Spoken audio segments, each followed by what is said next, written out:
For Monday, August the 24th, and we'll move into our meeting. Are there, first of all, are there any errors or omissions for the minutes dated August 10th, 2015? Hearing none? Okay. Do I have a mover, please, to bring those forward? Councillor Peak and seconder, Councillor Holmes. All in favor? None opposed, thank you, motion's carried. Okay, resolution to adopt the agenda. Do we have any late items? There are two late items. There's the Summerland Healthy Communities Partnership, added as item 13.1 under new business. And there will be another item, cancellation of the September 28th regular meeting of council to allow for UBCM. That will be item 13.2 under new business. Okay, thank you. Discussion of whether. Discussion. Oh, okay, You don't have to. there will be discussion. Okay, is everybody happy? Motion to adopt the agenda as amended. Councillor Barkwell, Councillor Carlson, thank you. All in favor? Thank you, motion's carried. Okay, delegations. We have the Lakeshore Racket Club to come forward. Colleen Power. Mr. Mayor, Yes, sir. I'll recuse myself. I'm on the board of directors of the Rackets Clubs. Okay, thank you.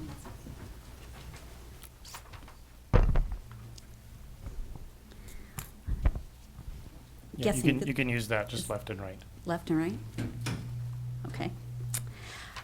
Good evening, everyone. My name's Colleen Power. I'm the current secretary of the Lakeshore Rackets Club. And with me to back me up here tonight is a number of members, both board members and regular members of our club. At the risk of sounding like Dragon's Den, we're here tonight to request fair and equitable treatment in the application of permissive tax exemptions. So let me just get this working. There we go. Our Lakeshore Rackets Club was founded in 1974. That's 41 years ago it's been going. It's a registered nonprofit society. The legal name is Summerland Recreation Society, but most people in town know us as the Rackets Club. It's managed by a completely volunteer board. We have no staff. Members maintain all the facilities, the grounds, organize tournaments, social events. The Constitution is to promote tennis and squash and to develop and operate facilities for the benefit of club members and the residents of Summerland.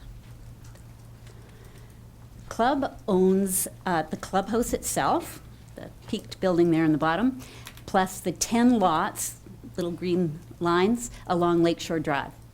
There's a 30-year crown lease for the large area that's all reclaimed land.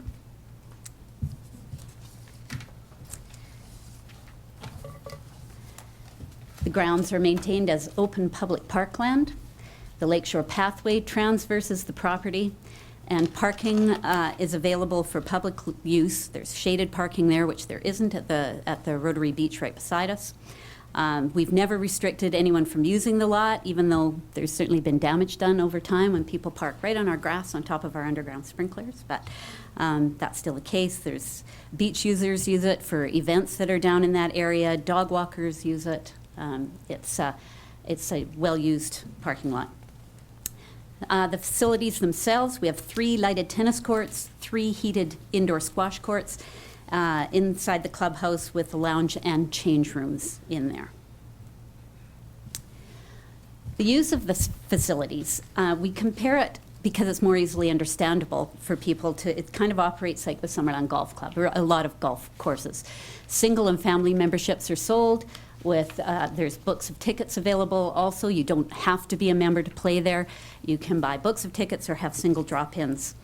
We have, at this time, 137 club members, 94 adults, 43 youth, ranging in ages from 5 to over 80.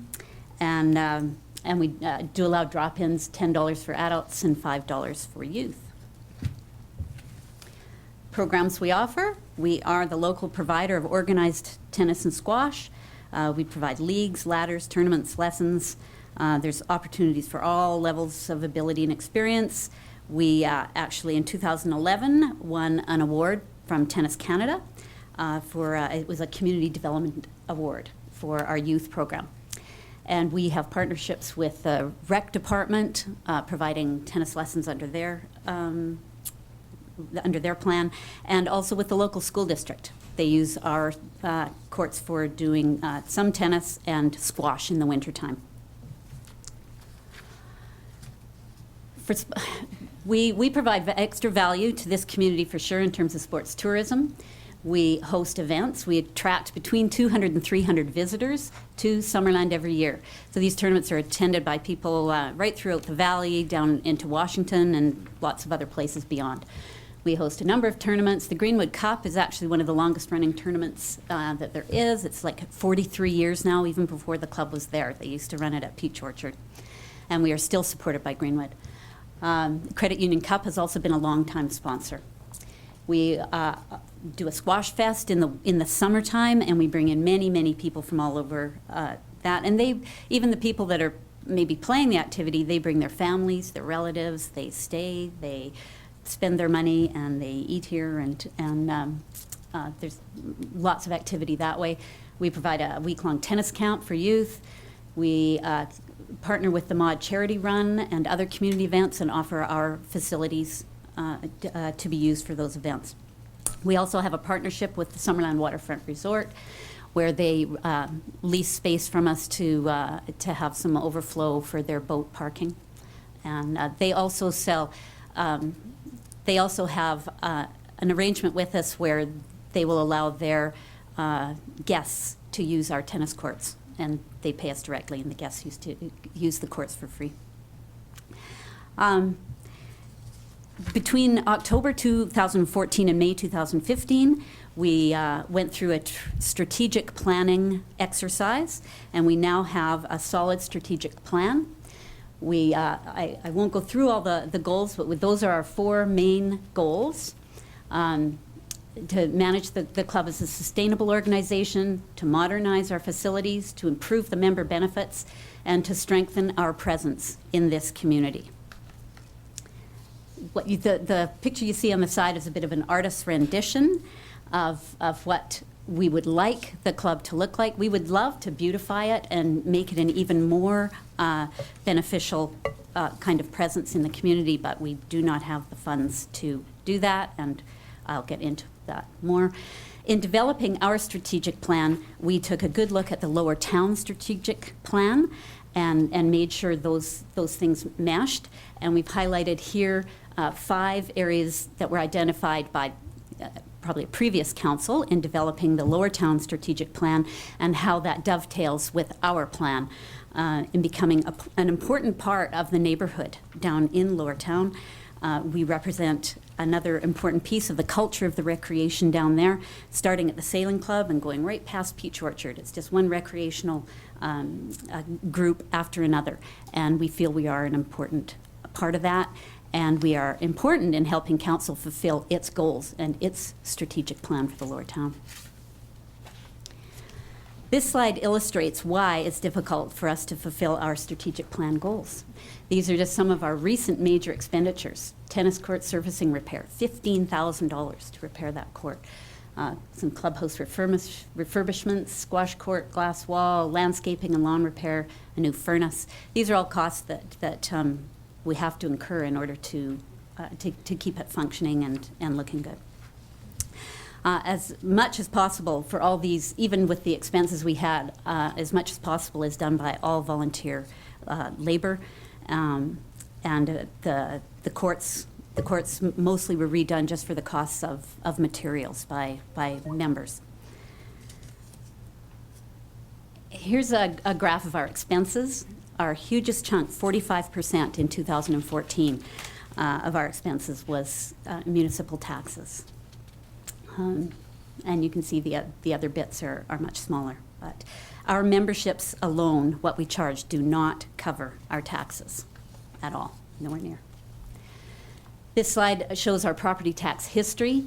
It was, I can remember I was on the board many, many years ago, and our taxes were in the $3,000 to $4,000 range. And that would have been back in 2000, and at this point now they are over $20,000. So that has grown exponentially in the last 15 years. To show you some regional comparisons, the Penticton Tennis Club, their annual membership is $100 and their property taxes are $0.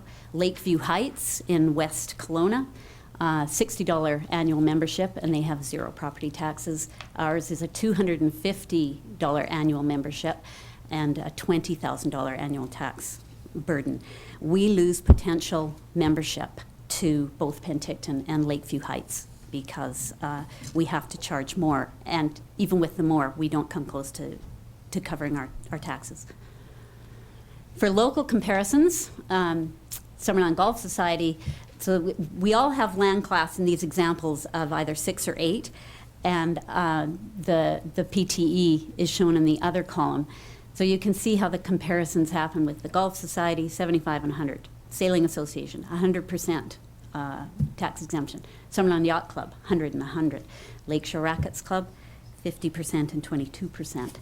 And 90% of our land is the Class 8 that gets 22% of the exemption, and 10% of our land is the Class 6 that gets 50% of the exemption.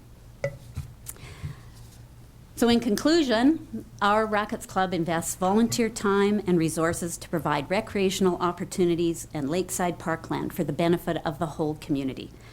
Other recreation providers receive public investment and subsidies. We pay substantial property taxes.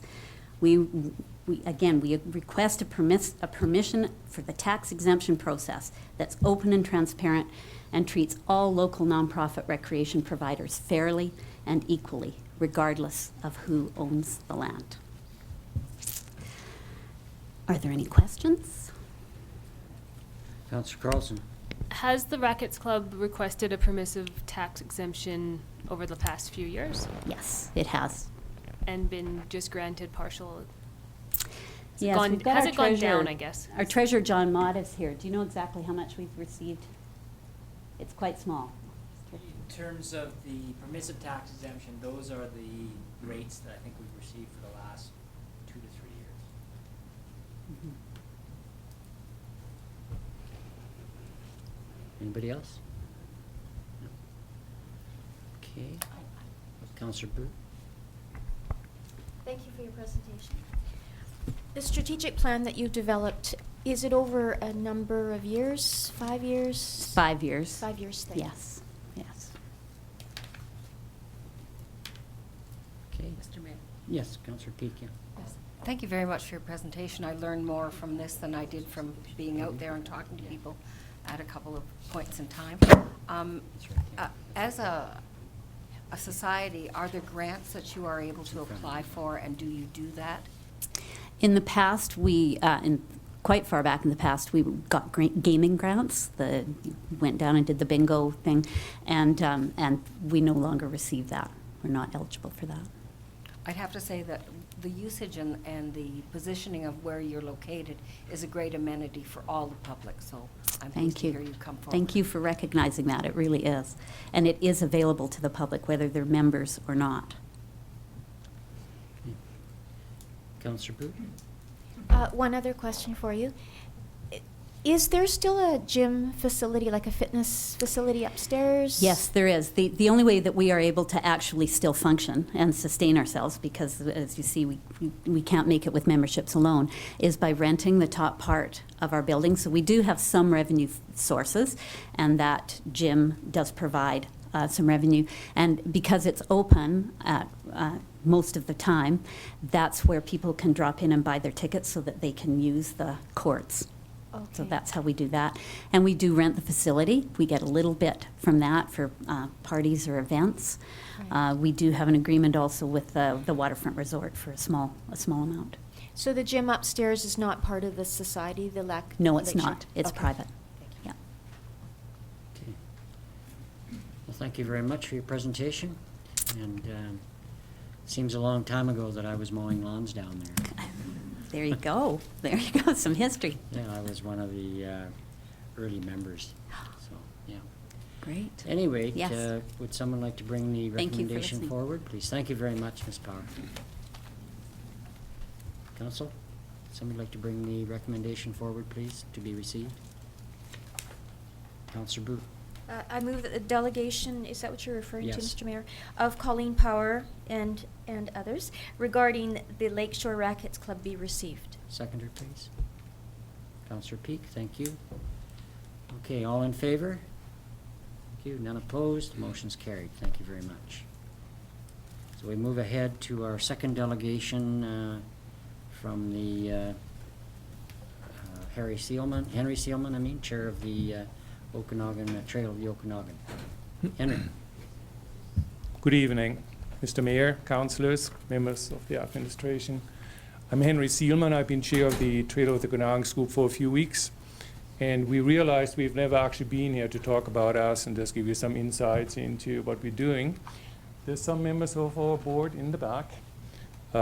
We are essentially a volunteer group. Make sure I get the right buttons going here. Yes. We are a group of volunteer enthusiasts and individuals providing liaison with local governments, tourist offices, and like-minded groups. So it means we have in our meetings people from tourist offices, sometimes the administration, and to groups around us that participate in what we would like to do. We were formed about 2 years ago here in Summerland. We're advocating for a continuous cycling and hiking trail connecting all of the communities throughout the Okanagan from Osoyoos to Sikamoose. That's the grand vision. We are just one wheel in the whole enterprise, and we're trying to do our piece of work. You can follow us on Facebook if you just look for the Trail of the Okanagans. What benefits do trails have for us? Fortunately, there's a lot of talk about trails nowadays, cycling, hiking, etc. They're more than just physical connections. They're really opportunities to connect us using soft transportation, which is anything that doesn't burn fuel, hiking, walking, horseback riding, etc. There's a tremendous momentum behind the regional tourist development, which of course is one of the major income generators for our area, and trails are a very important part of that. For all of us, tourists and locals alike, it improves mental and physical health. And it does offer unique experiences to locals and visitors. And what we try to do is work on some of those experiences, is try to find them, try to bring them out into the open. Because it's a very, very rich area in terms of history, First Nation, and cultural heritage. So I'd like to talk about two projects. One is the project, the Lakeside Recreational Pathway, which we have all watched grow over the last couple of months with some delays, but now it's finally getting there. There's a couple of things that you're most likely aware of, and I still want to share. If our views differ from yours, it would be great if you could just help us make sure that we align properly. The phase one between Lower Town and Trout Creek is essentially in use currently. The main sponsor and project manager is the Ministry of Transportation and Infrastructure. We are in touch with them, just as the district is, and we hope to have an official opening sometime in September. The exact date is to be determined. We would like to have a second opening more at the regional level involving the district, because the district is going to be the operator and maintainer of the trail.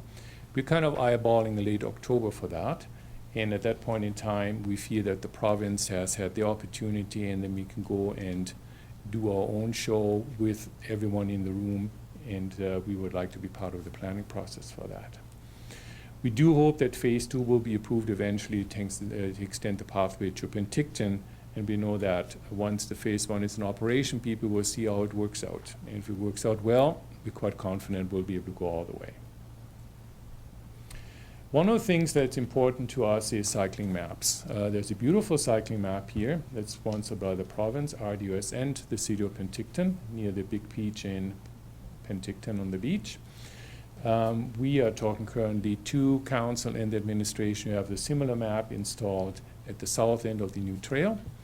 We're making really good progress, very happy to see where that's going. As a matter of fact, we're going to have a little meeting Wednesday afternoon to determine the exact location, and we seem to be making progress with budgeting for it. On the back of it is going to be our local cycling and hiking trail map developed by our Chamber of Commerce, and that is designed to be on paper, but we would like to put it on the board so people can see it as they cycle by.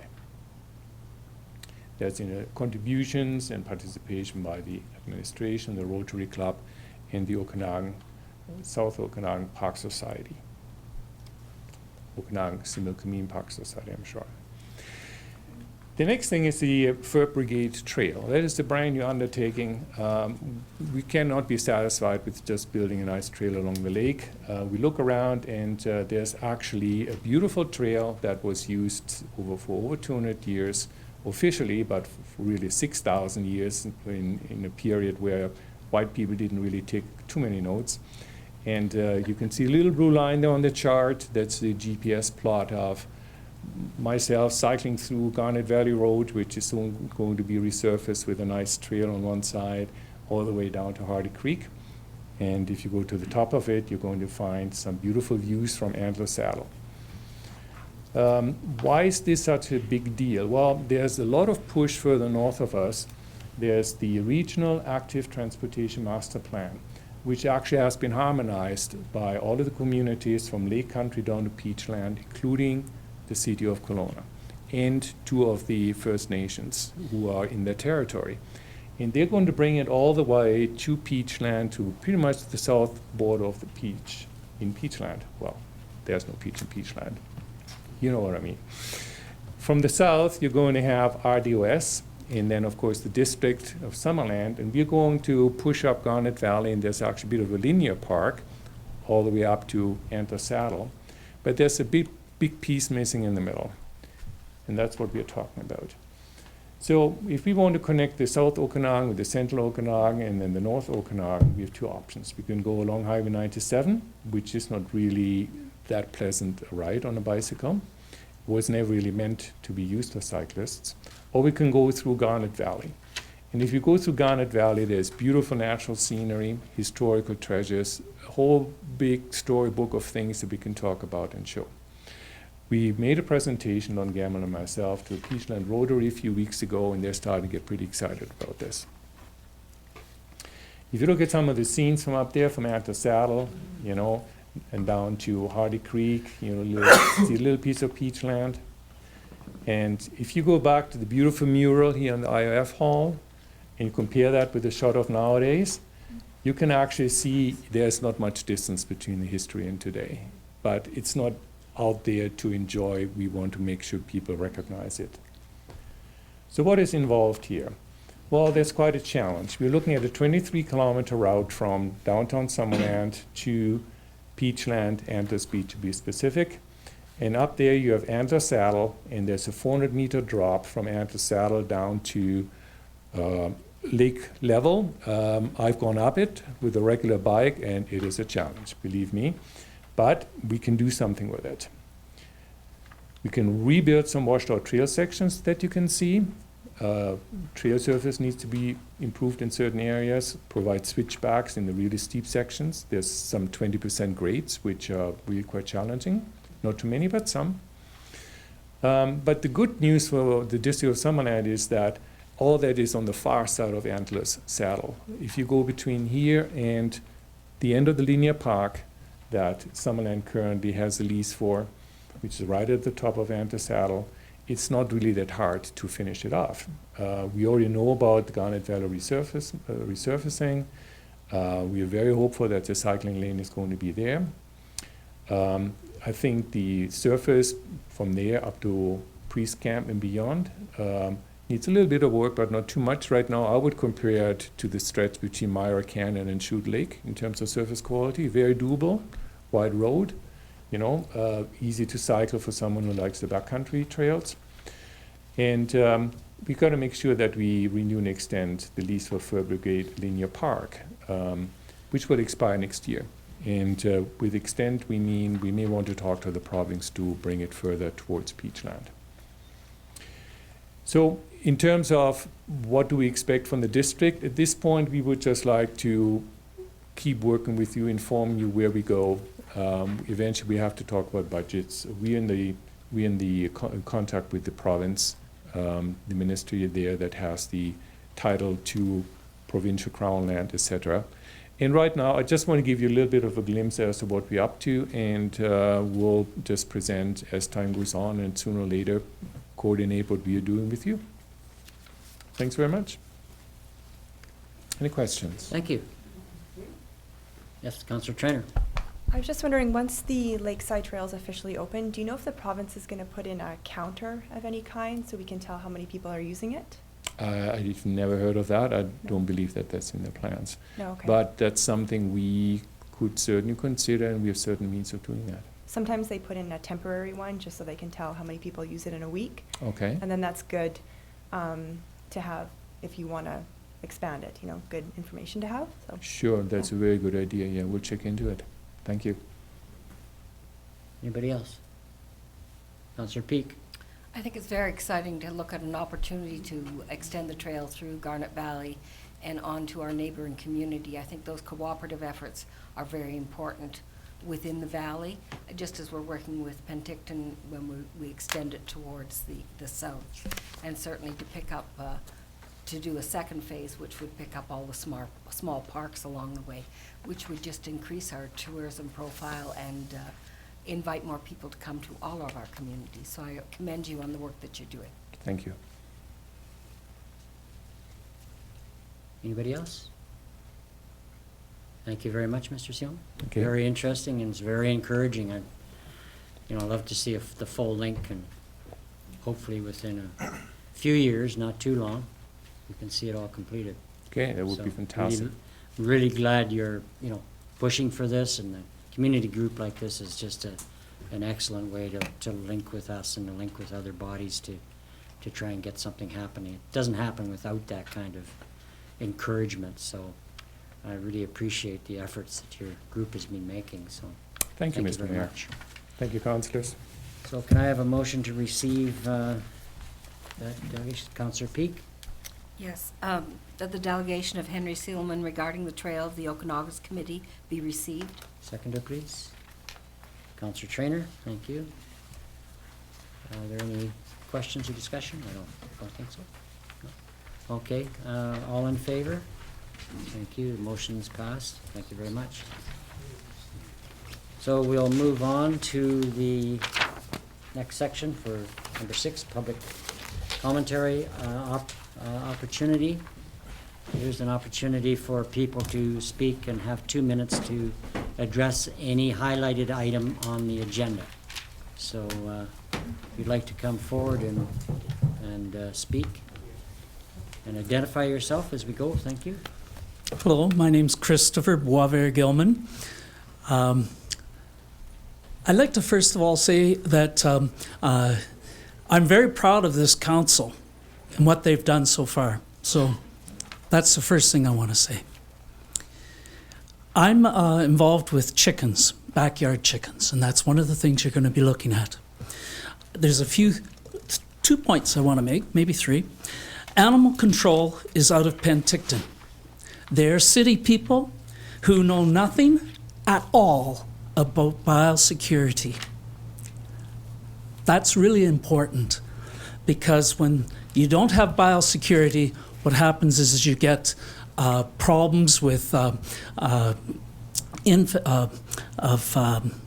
diseases being transferred, such as the Salmonella enteritis that recently happened. Biosecurity is real simple, and they don't carry these things.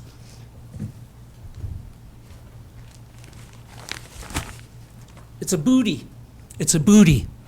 And you put it on, because when you go from one chicken farm to another chicken farm, whether they're backyard or whatever, it makes a difference. We also have Virkon, which you can get from the country corner over here. That's what you step in before you go into a chicken area, so it decontaminates. One other point, which I'll just bring up. This is chicken poop. You're welcome to smell it. You'll see that it's hard. It's, by the way, 3 or 4 days old. It's from my chicken coop, and it has no smell. Where the smell comes from, I can explain on another occasion. I would suggest that you maybe could work compost into this program dealing with manure and dead chickens. And I quote from your site, which says, dig the green cone into your backyard to break down cooked food, meat, and other food waste. So I would suggest that when it comes to dead chickens, manure, such as this, compost. In healthcare, there are two ways to chart. One is everything is controlled and charted. That's not a good way. And the second one is negative charting, only charting the problems that come forward. Negative charting is so much more economical and efficient. Finally, and it's probably the most important point in this 2 minutes, which I'm sure is up, when you ask for public input, if you want to get it, do not ask for the name, address, or phone number of the backyard chicken farmers. As the letter you all received, it quoted about CFIA, the Canadian Food Inspection Agency, and it also quoted about the Ministry of Agriculture. Both of them are very much against the backyard chicken farmer. And it's explained in that letter. Your farmers markets sell local eggs. This bylaw, as is, means fewer local eggs will go through the city farmers, through your farmers market. So if you have to identify who you are, and I would suggest there's between 150 and 200 backyard farmers right now here in Summerland. I can say I represent 17 of them. So that's my 2-minute presentation. And the sign, just for the sake of the people behind, is about city farming and urban gardening. Urban gardening and city farming have been around for over 40 years. And as we move into the country needs to move into the city. Thank you very much. You might as well stay at the podium if there's any questions, Chris. Sorry, any questions? Any questions at all?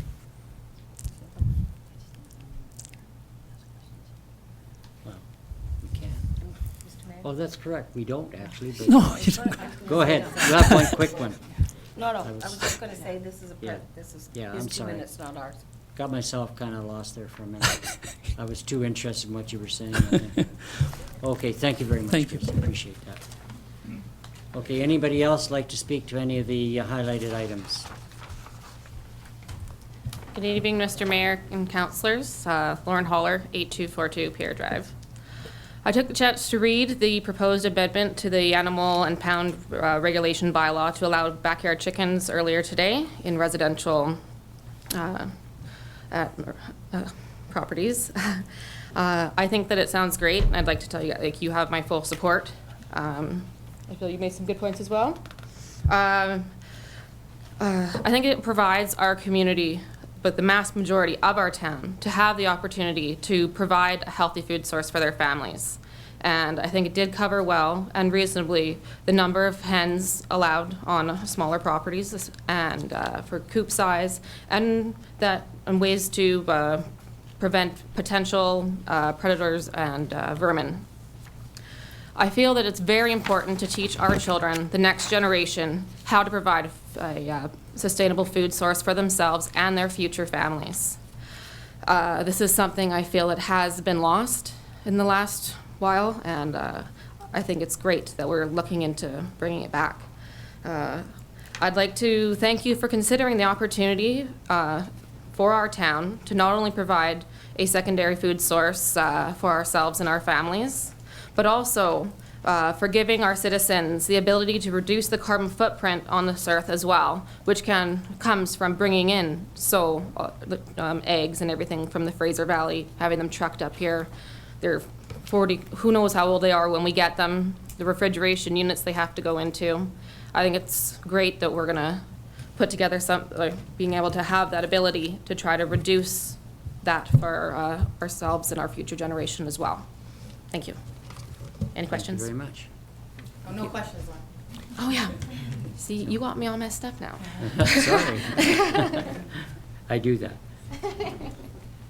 Good evening, Mayor and Councillors. I'm Alicia Haller, Lauren Haller's sister. Mine is a lighthearted take on the subject. I completely agree with the proposal as well. And Lauren and I grew up collecting eggs, actually, at our aunt's place, and I thought it was just so special. We grab our eggs, we go in and we bake with them.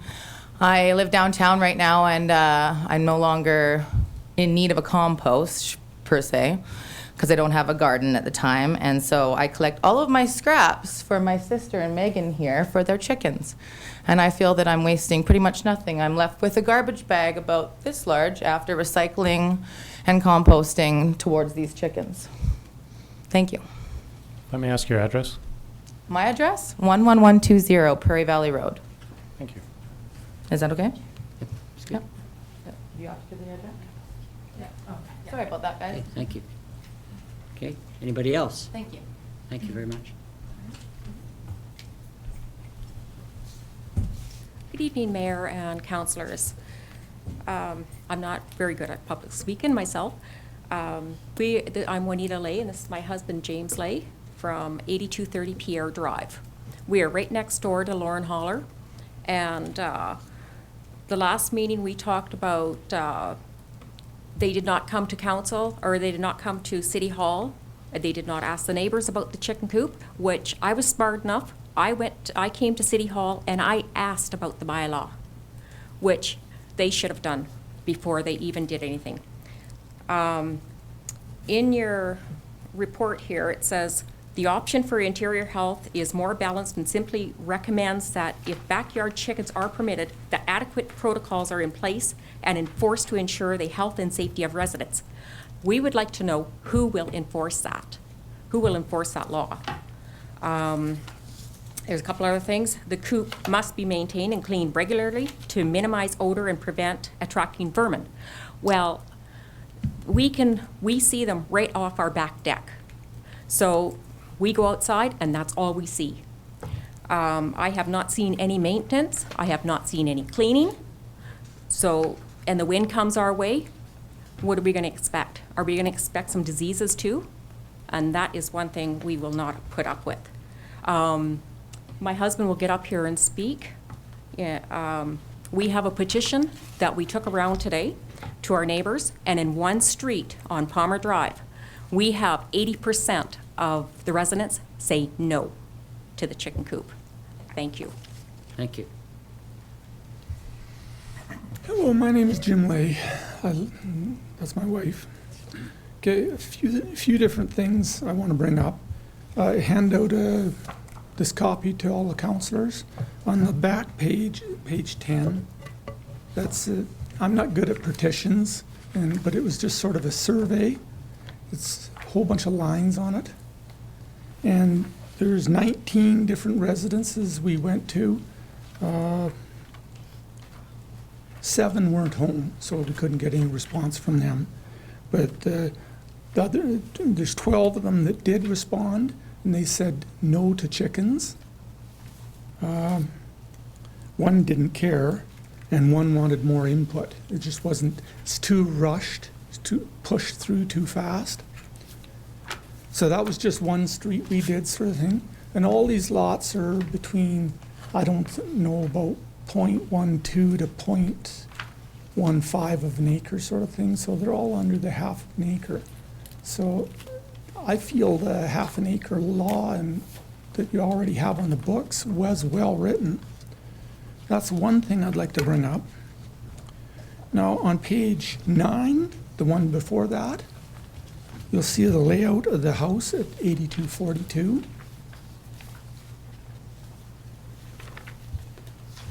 Just like that. If you look at the chicken coop, I put a little box at the bottom left-hand corner, and it's actually about 15% on their property and about 85% on our opposite neighbor's property. It's a duplex that's been foreclosed on, and there's nobody really looking at it. There's just a property manager looking after it. And I've filed a petition or complaint against them for having a chicken coop on their property without being known about it. but I don't see it in the minutes here. So I don't know where they would put the chicken coop. It's right at the edge of the property as it is, and it's on other people's property too.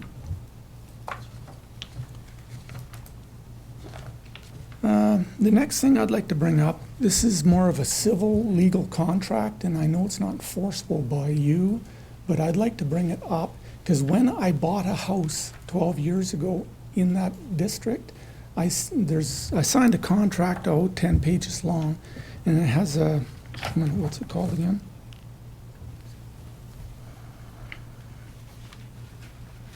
Building statute thing, building scheme. And it's page 7. You'll see there's 26 lots on there in this building scheme, and they all, if you go back, so there's 26 houses there. They're all sort of tied into this contract. And if you go back one more page to page 6, you'll see under the third paragraph, no lot or dwelling erected therein shall be used for commercial purposes, and without restricting the generality of the foregoing, no person shall operate kennels, rabbitries, stables, mink farms, pigeonries, fowl farms, boarding houses, stores, restaurants, shops, etc., etc.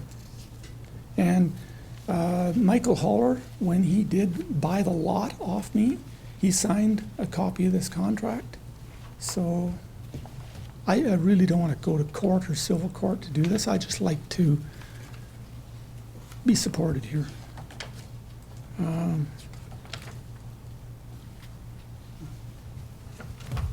The neighbor brought up to me one more thing.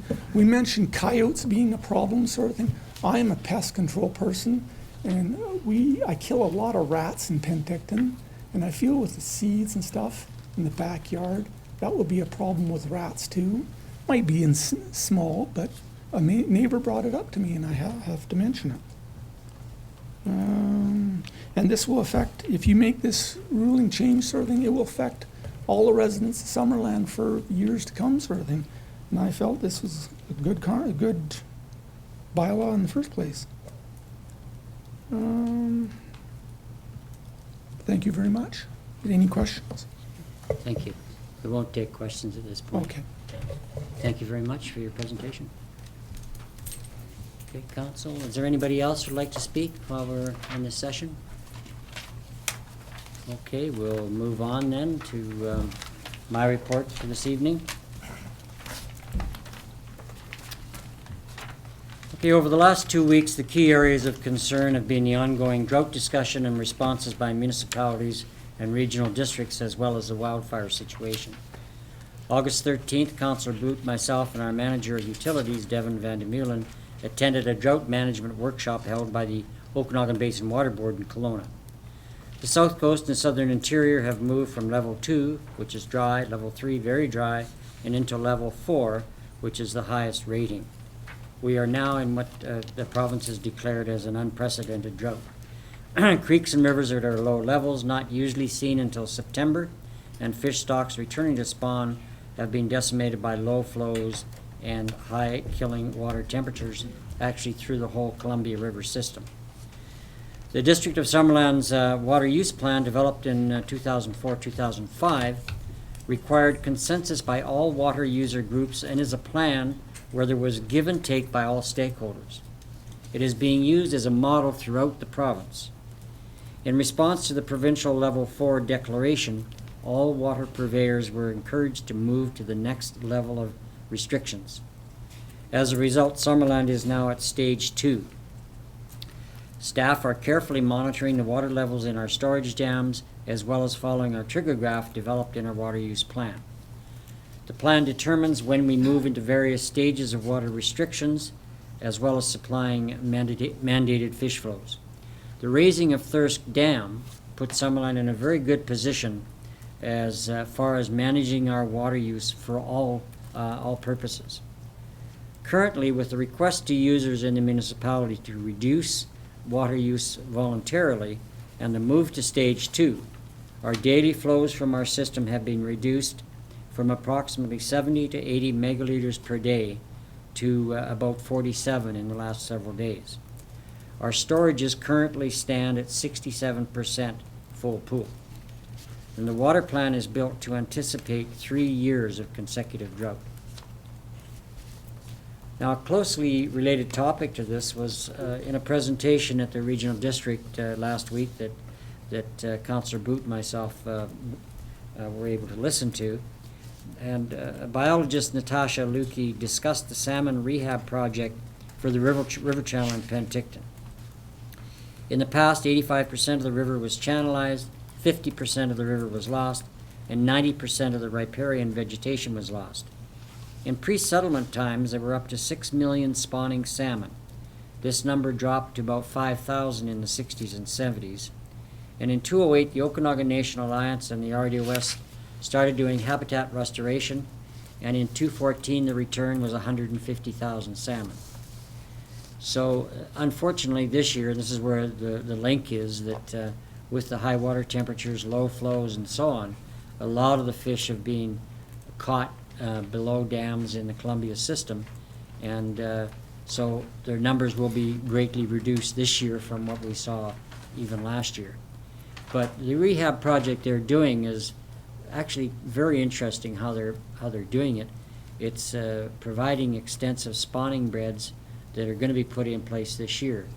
And it's fascinating. I'm sure Councillor Boot would testify to this, that they look at different types of fish, for example, and will come up with different sizes of sand and gravel and aggregates to put in the spawning beds.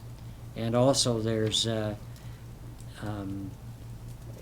certain angles and undulations to the spawning bed to ensure variations in velocity of water flow and so on, which will encourage the fish to deposit eggs and so on and so forth. So it's a very interesting project, and over time we'll be able to go down to the bridge crossing in Penticton and down to the one that crosses into the Penticton Indian Band, as well as the one that goes across to the golf course, and probably see extensive salmon in the spawning beds there. So it'll be a really good opportunity for everybody, as well as school kids.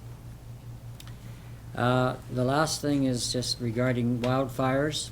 Up until now, Summerland has been fortunate, and we've not had a severe wildfire situation. We've had a number of small fires that could have been serious if the fire department had not acted thoroughly and quickly. And we're unfortunately experiencing, as everybody knows, the thick smoke and so on from tremendous fire situations in the south and across the line. So hopefully we'll get some breezes and wind action that'll change it for us. And that's my report. I don't have too much to add to that. As Mayor Waterman said, there's nothing new on the fire front for the district. Campfire Band and the Giant's Head Park Road remain closed. Just to note that on Saturday, August 15th, at the request of the regional district, we sent 4 of our emergency support services personnel to Oliver to man their reception center. John and Marilyn Topham, Pat Flett, and Margaret Haller attended to give them assistance down there. And I think the rest is covered. Thank you very much. Okay, on to unfinished business. Do we have anything, Corporate Officer, under 9.1? No. No? Okay. We'll move on to item 10, correspondence. A number of items there. Any councillors like to bring anything out of the correspondence list at all? Okay. Can I have the resolution come forward to receive the items, please? Councillor Peak. That the informational items included in the report dated August 24th, 2015, regular council meeting from the Deputy Corporate Officer be received for information. Seconder, please. Councillor Trainer, thank you. Any discussion at all?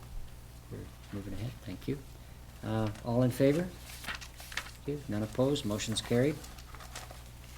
Okay, we're moving into 11, Development Services Reports, 11.1, CAO. We just have one, this council meeting. It is for a development variance permit. The property owner would like to have a swimming pool on Logie Road. As mentioned in your report, our zoning bylaw does not allow swimming pools in the front or side yard. Given the topography of this particular lot, this is the practical place for it. Staff did circulate notification of the development variance permit application to the adjacent property owners and the residents. We did not receive anything in writing to date at the time of this. We may have an individual in the audience that wishes to speak, and the property owner may be given an opportunity to speak. Okay, any property owner or any neighbors wish to speak, please? Property owner? Okay, well, let's have the property owner first, and then the neighbor, please. Where this swimming pool is going to go, I understand that the amount we're allowed is 7 meters from the roadway. Literally, our property follows the roadway for close to 300 feet. So it just follows along. And there's only one little spot of where the pool would go that's inside that amount, that's at 4. That's at 4.1 meters. And it's well up above the neighboring properties and such, that it's not on the road or anything, or near the road. But, anything else, Raymond? Yeah, well, it's just that because like one of the counselors said, that the way the road follows the property, almost half of the property is surrounded by that road. It's a 2-acre plot. So to restrict it to the backyard would be putting us on a solid rock mountain kind of thing. So the only place that it can really be put is in somewhere in that frontal area that faces the lake. So. Okay. You can, just a note, it's page 70 on your agenda that illustrates the subject property and the location, or the proposed location. Okay, any questions from council? Councillor Peak? Yes, will you be fencing this pool? Oh, yes, yeah. Yeah, 4-foot fence. Raymond owns a swimming pool company. And he knows all the stuff. Okay, any other councillors have any questions? Okay. Okay, thank you. Okay, the neighbor, would you like to speak, sir? Pardon me. Mayor, Council, my name is Pat Patterson. I live next door, 17014 Logie. I don't have any issue at all. We don't have any issue at all with the location of the pool. That's not the issue. Our issue is what's going to come of this property overall. Since the property changed hands, there's been work done to remove trees totally on their property, do some shaping of it. And my understanding is there'll be a shop there for the business, and I'm not sure about zoning and that type of thing. So my concern was that when I went to the office downstairs, that all that was shown in terms of changes was the location of the pool. That's not an issue. The issue is what's going to happen long-term. So I was disappointed that there wasn't a longer-term picture of what's happening there. Okay, thank you. Does anybody else wish to speak? I think that's pretty much it. Okay, someone like to bring the motion forward, please? Councillor Trainer. Do I just read it? Yes. Or- oh, sorry. The recommendation, right? That's correct. Okay. That a development permit or development variance permit to vary section 4.8.1A of zoning bylaw 2000-450 to allow a swimming pool to be located in the front yard of lot 1 DL 454 ODYD plan 3709 be approved. Thank you. A seconder? Councillor Barkwell. Okay, we're up for discussion, but we did kind of miss any questions of the CAO or anybody else on this? Right, and just a note that if there are changes, it's not a requirement to bring a long-term plan forward. If there are any changes that were any additional building, it would need to comply with the total land use at the time, and the swimming pool would be calculated into those calculations. There's no additional building. Okay, thank you. Okay, council, if any discussion, please, amongst ourselves about this? Councillor Peak. I certainly understand that there's a challenge with the property in terms of the geography of it and the long length of the road frontage, so I can appreciate the application for the development variance permit. The fact that it's elevated from the road will help in there won't be as much viewing of the pool, which is good in terms of the neighborhood. Anybody else? Hearing none. Okay, all in favor? None opposed, the motion's carried. Thank you. Okay, we're moving on to staff and other reports under 12. 12.1, Park and Trail Naming Policy, CAO. We will have the Director of Corporate Services speak to that one. Okay. I think it's a fairly straightforward policy that's been very well researched by our new Deputy Corporate Officer, Katie. Thank you. Looked at a number of other municipalities and came up with a policy that I think does the trick. Follows some very clear guidelines for the names that we choose. And ultimately, the decision will always lie with council. Any questions? So just to note that on this particular one, we've actually presented the procedure. What we're asking for councils to adopt is the actual policy, which included here. We've also included the recommended procedure just to show what we would put in place operationally to move it forward, but the actual policy would be what moved forward into the policy book. Okay. Councillor Peak. I was pleased to see the description for where we would obtain the names from, and most particularly the street name list, which is through the Heritage Commission. So I was pleased to see that included as well. Okay, thank you. Would someone like to bring the motion forward, please? Councillor Barkville. I move that the Park and Trail Naming Policy number 100.15 as attached to the report dated August 24th, 2015 from the Director of Corporate Services be approved. Seconder, please. Councillor Trainer, thank you. Is there any discussion here at this point? No discussion? We're all good? Okay. I'm surprised. Okay. All in favor?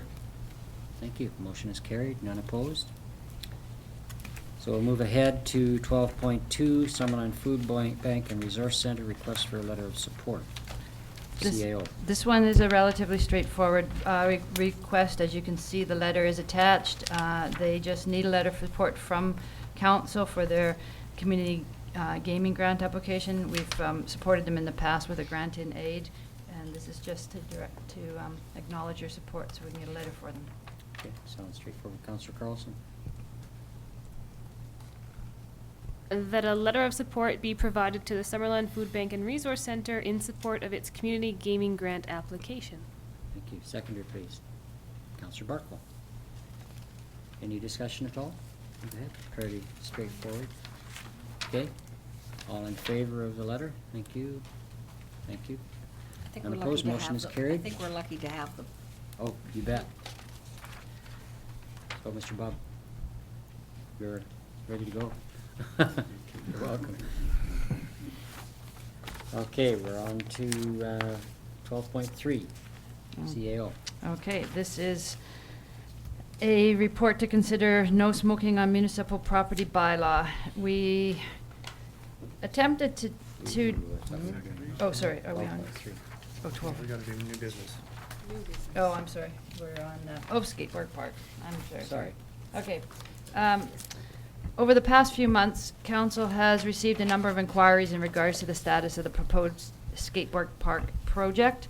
A couple weeks ago, council requested that staff meet with the school district to reaffirm that they were prepared to continue to move forward with their commitment to provide the land for the skate park.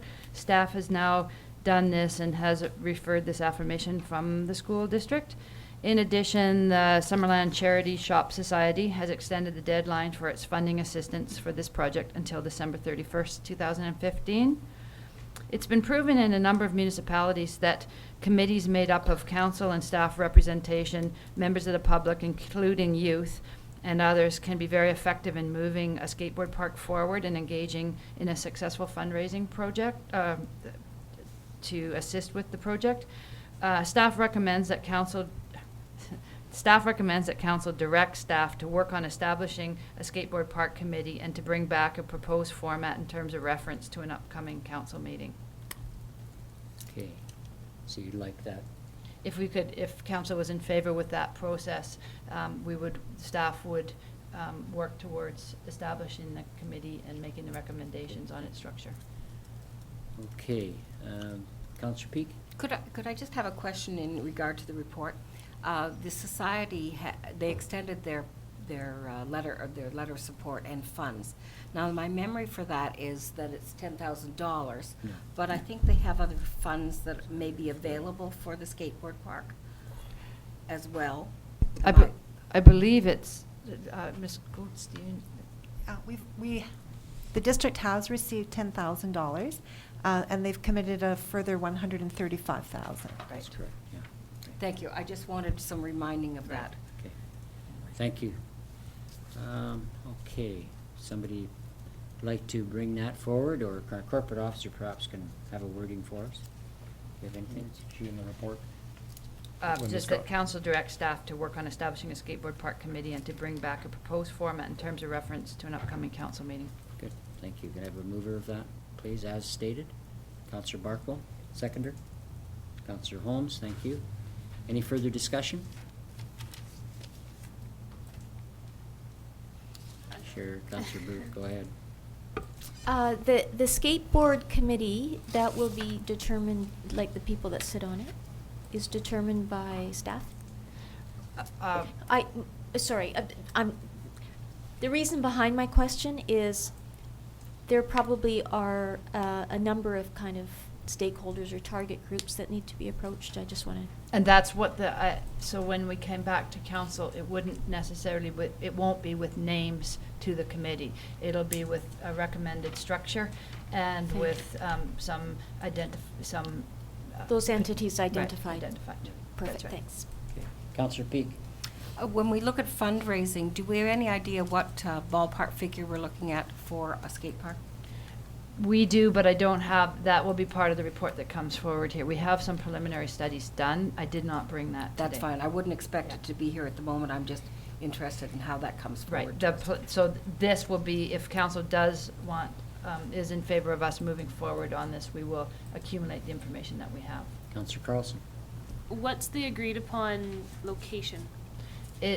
On the corner of the school grounds, it's actually a treed area at this point in time in the corner of Near the roundabout. right by the roundabout, yeah, Rosedale and Jubilee. Yeah. Now, I know there's, preferred, that's a really good area for it in terms of the school ground use and visibility and so on, and accessibility by youth, so I think we're pretty keen on that. I know there's youth over the last number of months have been not pestering me, but asking me, when are we going to get moving on this? And there's a few that have had some really good experience in design as well as use, so some of those people are going to be contacted, I'm sure, as we go ahead. And these are young people that have lots of experience, and I think they're really keen. As soon as the green light is there, they'll be willing to hop on the bandwagon and help out to fundraise. So I think it's going to be a great community effort, especially driven by the youth, so that'll be good to look forward to. Can I make one other Yeah, go note ahead. just on that location? Of course, as soon as we get the committee going, there's a great deal of, although the location is established, there's a number of initiatives that can be undertaken for mitigation of noise or disruption, and there will be a great deal of public consultation that still goes into the design and the effects of it. Councillor Peak? That was going to be one of my questions, so I appreciate that comment being made. The other, with it being a treed area, would we look to move those trees, and we would be speaking with the school board if we were doing that, or if that was something that's recommended? And that's all what we would be looking at, part of it. Yeah, I think just to partly respond to that, I think there's going to be a considerable effort to try and retain trees that are there, because they are actually part of the buffering that may be provided, so. I understand that'll be going forward. I just Yeah, wanted to so make we'll, sure. keep an eye on that, because we're very conscious of, the visuals and the buffering and so on for neighbors, and so we'll be certainly including and looking for that information. So if there's nothing further, all in favor? Thank you. Motion is carried. None opposed. Thank you very much. So we're moving into new business, 13.1, corporate officer. 13.1 is in regards to the Healthy Communities Partnership, and I believe our CAO has something on that. So this is a late item that has come, so I'm sorry that I didn't get something written, but it's more of a letter of support. So in 2013, the District of Summerland passed a resolution to partner with Interior Health to increase actions that will improve the health of the community by reducing chronic disease and obesity. A Summerland Healthy Community Committee was established, but it's still in its early formation stage. In the meantime, Interior Health has brought forward an opportunity provided through UVic to have a student who's currently doing her master's in public health to work on her practicum, and for 450 hours between September 2015 and May 2016 to basically work on social policy in regards to working with that particular committee and determining it, helping to make it a mature committee. And the Interior Health is willing to be the main sponsor of or the main supervisor of the individual. She's been identified. Apparently her skills in social policy are strong. It's basically to help guide, develop, inform, and support the formation, progress, and action of this Summerland Healthy Group community group. It's the host agency is proposed to be the District of Summerland, so our role would be to just to oversee, make sure that she's working with the community. I have talked to Councillor Traynor, who sits on that community, and I talked to Betty Brown at length at IHA to determine what amount of impact it would be for us. And it appears from every angle that it would only be a positive thing to get that assistance in really forming that committee. So we would be looking for, if council's in favor of it, I've kind of got a long-winded resolution here just to explain it better, but the resolution that would be proposed would be that the proposed Healthy Communities Partnership between Interior Health, District of Summerland, and UVic to continue to improve the health of the community by reducing chronic disease and obesity be supported, and that the District of Summerland agree to be the host agency for a UVic Masters in Public Health student to complete her practicum between September 2015 and April 2016, which will focus on support for the continued development of the Summerland Healthy Community Group, and further that the CAO be authorized to execute the formal agreement for this partnership. Thank you. So without having to restate that, Councillor Carlson, would you like to move that? I will move that recommendation as presented. Thank you. Seconder, please, Councillor Boot. Any questions, discussion? Yes, Councillor we're the Peet. host agency. They're paying this person. Are we doing some of that disbursement, or It's how her practicum. So Okay, so everything we're- that's done is through UVic on that. There's no cost to the district. And the supervision is done through the Interior Health? Overseen by me as the CAO, but Betty Brown at IHA has agreed to take the supervision on herself. I think this is a great opportunity. I'm very pleased that they brought it to us. Okay, Councillor Holmes. So where would she stay? Is that that should be billeted, or how does that work? You know? That would probably be come out in the details of this. They haven't provided that information to us, but I understand that it must be looked after because they said there's no other implications to us. Okay, thank you. Sounds like a good initiative, and good to see Summerland been part of that. So, all in favor? Thank you. Motion's carried, none opposed. Thank you very much. So, 13.2, Corporate Officer.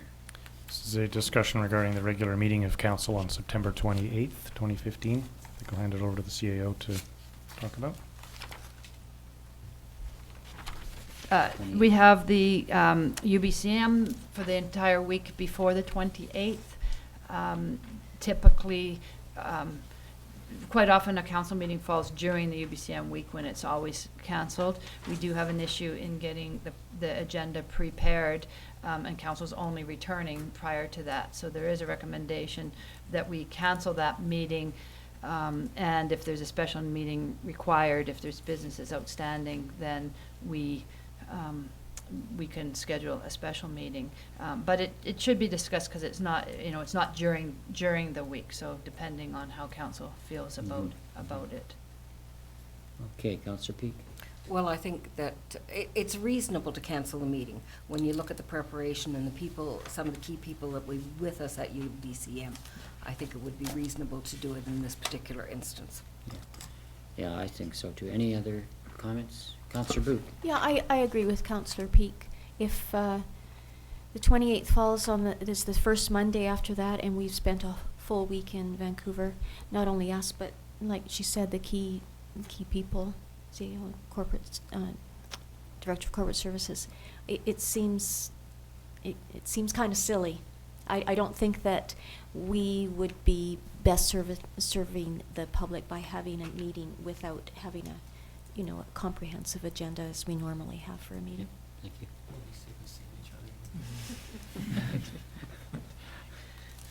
So you have a motion, if you wanted to bring it forward, it would be a motion that the regular meeting on September 28th be cancelled. I'll bring that motion forward. Okay, thank you, Councillor Peak. A motion that the regular meeting of council for September 28th be cancelled.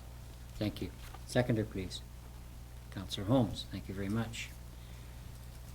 I think just to add to what Councillor Booth said and Councillor Peak, having being sort of in the building a lot, trying not to get in people's way, of course, but I'm witness to the amount of work that goes into our agenda. It's a very busy time in the last few days before the agenda is issued, so it's just not, I don't believe, physically possible to put it all together and have a responsible meeting on the 28th, so that's my comment there. So, all in favor? Thank you. Motion's carried. Unopposed. Thank you very much. So, we're on to bylaws, number 14.1, outdoor smoking regulation bylaw, CAO. I'm caught up now, sorry. Okay, so this is the no smoking on municipal property bylaw. Council did pass a resolution or directed staff in July for staff to research into a bylaw that would prohibit smoking at municipal parks, swimming beaches, and on trails. We reviewed a number of bylaws and tried to catch the spirit of that particular motion. A couple things to note. What we're proposing in this is that it's all municipal parks, all of our property, but not including any of our property that we have leased out to a third party. Most notably might be the campground. And if we have any residential houses, for example, on municipal property that's rented out at this point in time, we're not at this time monitoring that. You'll find in a number of municipalities that has outdoor smoking bylaws, they've extended it to, say, patios or some other common areas that aren't municipally owned. But with that's a larger process to gather more public input before taking that step, we felt. So this is limited to our own properties at this point in time, and the amendments worded in a general way, which is a bylaw to regulate smoking outdoors in the District of Summerland, so that if as after this is implemented, if council is interested in expanding that further to cover more areas in the outdoors, that it can be added in as an amendment to this bylaw. You will note that we have not included sidewalks on this particular one either. We felt there was more work to be done. It wasn't as straightforward as general parklands and roadways, so they're not included in this, but they could be with further research, as well as, well, one common thing that we have not put in this report that are in some bylaws would be when it's an event that's sponsored by the municipality, such as the Sunday market, that if they receive a license to occupy our grounds, then it's a no smoking, so on a road, when there's a road closure, then they would be required. But again, there's quite a bit of consultation required to move in that direction, so we wouldn't have been able to bring this forward at this time. So we feel this is a first step, and we could do further amendments at a later date. There's quite a bit of literature out there, surprisingly a lot of literature, to do with no smoking bylaws, especially in Ontario, and there's a number of reports that have actually been done on the enforcement and the cost to the municipalities, and I think of 32 municipalities in Ontario that were surveyed after it was implemented. They felt that there was no additional cost and that compliance was relatively good, that even though it was difficult areas of monitoring, that compliance was generally favorable with signage and education, and some education on what our expectations are. And there is one letter, I believe, attached to this of somebody who's not in support of a bylaw, and I did have a couple of telephone calls inquiring and on what we were planning to do, but that was the feedback we received to date. Thank you very much. Do you have any comment about repealing the other bylaw? Right, thank you. You'll note that in the proposed bylaw, we do have number 10 is on page 90, is a repeal, that we would repeal clean indoor air and smoking regulation bylaw. It is an extremely outdated bylaw, and right now we're following the guidelines of, as it mentions in the report, of the provincial guidelines, which is under the Tobacco Control Act and regulation. And that is that's what legislates us right now, indoor public and workspaces, and also some around the perimeter of buildings. So that was an outdated report, and because it was also not only the clean indoor air, but also smoking regulation bylaw, we felt it was better to take it off the books altogether, because it was much less than what the provincial legislation is. Okay. So do we have to repeal that here now? No, it's part of the bylaw. Oh, it's just part of the bylaw, okay. Any questions of our CAO before we go ahead? Councillor Traynor, Councillor Boot, Councillor Peak? I have a comment, but I guess I'll save that for after. I just had a question. What would the fines be? Oh, good point. I didn't mention that. As you can see, there's still work to be done in the municipal ticketing bylaw, and we didn't do a lot of work with that. We wanted to bring the bylaw forward and see if council would do the first 2 readings, and once we knew that it was going to move forward, we would complete our research on the fees and simultaneously bring the MTI bylaw forward with 3rd reading at next meeting. Okay, good. Councillor Boot? My question was also related to the fine. Just looking at 8.2, the end of that clause says of a fine of not less than $1,000 and cost of prosecution. So that maybe shouldn't be in there at this point, or? That's a general clause that's put in, and then the MTI bylaw overrides that. Katie, did you want to comment on that?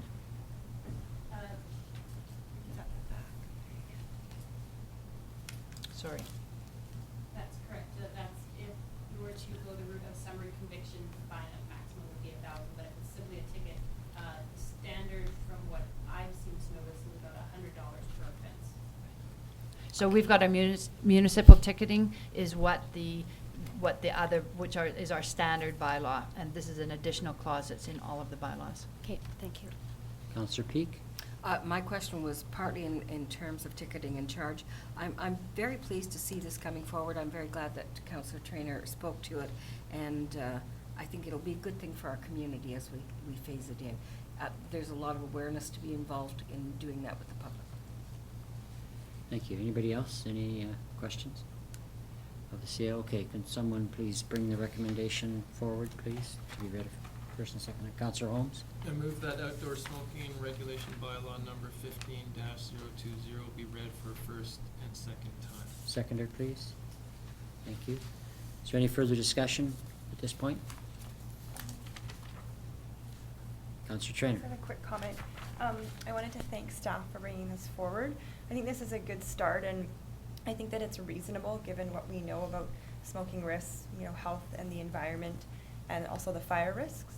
I think eventually, maybe next year or something, I'd like to investigate taking it a little bit further to public events, possibly sidewalks, and possibly our municipally owned campground. Maybe next year. Thank you. Anything else, Councillor Peak?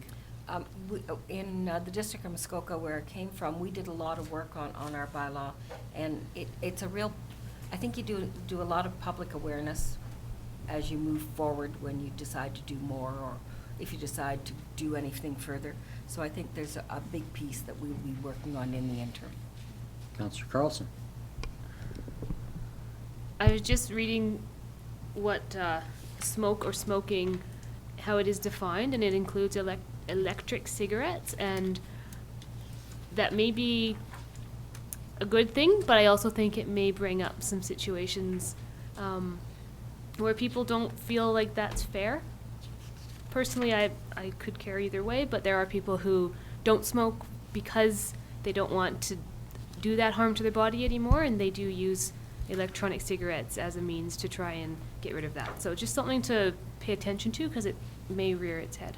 And I'll just comment on that. We did look at that, and the reason that we included it is it appeared that it was becoming best practice in most municipalities that do have bylaws, and most clean air bylaws. I don't know if I can say most, many clean air bylaws that we saw were starting to include the e-cigarettes in the description. Did you want to add something to that?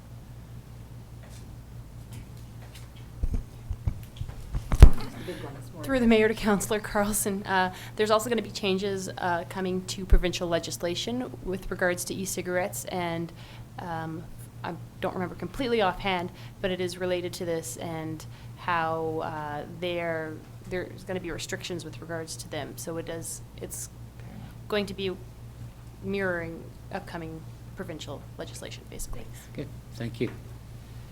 Anything else? Okay, can I, we've got it moved and seconded. So, all in favor? Thank you. None opposed, motion's carried. Thank you very much. Thank you to staff for the work that was done. It was, takes a lot of time and effort, so thank you very much. On to 14.2, Animal Control Amendment, Backyard Chickens, bylaw number 2015-022. Okay. Go ahead. So I will start this one off, the introduction of this one, and our corporate officer and deputy corporate officer can also provide, fill in some blanks if necessary. We did quite a bit of research on urban backyard chickens, resulting in the amendment to our animal control bylaw that you can see here. We had a little bit of an issue because our animal control bylaw needs some work in itself, and it's somewhat outdated and had a number of conflicting clauses. So this is a little bit housekeeping along with the backyard chickens. On your desks, you'll hopefully you would have seen you do have a draft consolidated bylaw that is just in the format that it would look if it was all that everything that we're recommending is implemented, just so it saves you from going back and forth. We had to really pay a lot of attention to the descriptions of animal and backyard chickens and poultry, because they're referred to in different parts of the bylaw. And ticketing animals is what can get tickets, so you can't exclude them from animals, and there was all sorts of back and forth. I think that the corporate officer did summarize fairly well in a table that's a schedule to your report of sort of what we were trying to to do here, but we are suggesting that a maximum of 5 chickens be allowed in any residential area, in any residential zone. At this point in time, some of our residential zones are larger than a half an acre, and in that case, the old regulations, which doesn't limit it to 5, still are in effect. So even though, so if you do have a residential zone that's greater than the half acre, the old regulations apply, and that's a much larger number than 5. But we needed to include them both because not all of the rural residential zones are bigger than and a half. So if we hadn't included them all, there would have been a little bit of a gap there. So it's 5. We've got, I think what we should probably do is open it to questions. We did research a great deal of municipalities in looking at this, and at this point in time, not a lot of municipalities are suggesting that they have a lot of issues. The municipalities that are allowing them, there's been great resistance in some cases to them, but they're not reporting a lot of issues in regulating them. Did you have any comments you wanted to add at this point before we open it for questions? We should just discuss it first. Okay, questions of the CAO, Councillor Holmes and Councillor Carlson. For the public input, how Okay. do you envision that happening? In this particular bylaw, we did, as you can see, thank you, Councillor Holmes, we did suggest that it's read a first and second time and not go to third reading. Typically, when we introduce the bylaw, we would go first and second and then do third.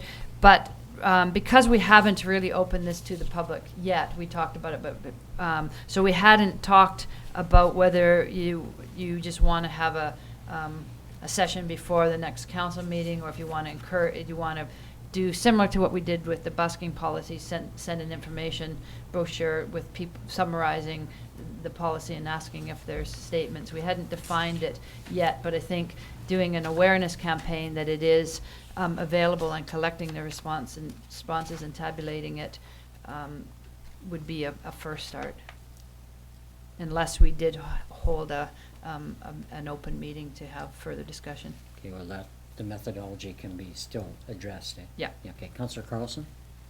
Would a bylaw that allows the keeping of backyard chickens override a declaration of building scheme that says no poultry shall be kept on the lot? Now that, I discussed this building scheme prior to the meeting, and which is why I didn't give that out to you.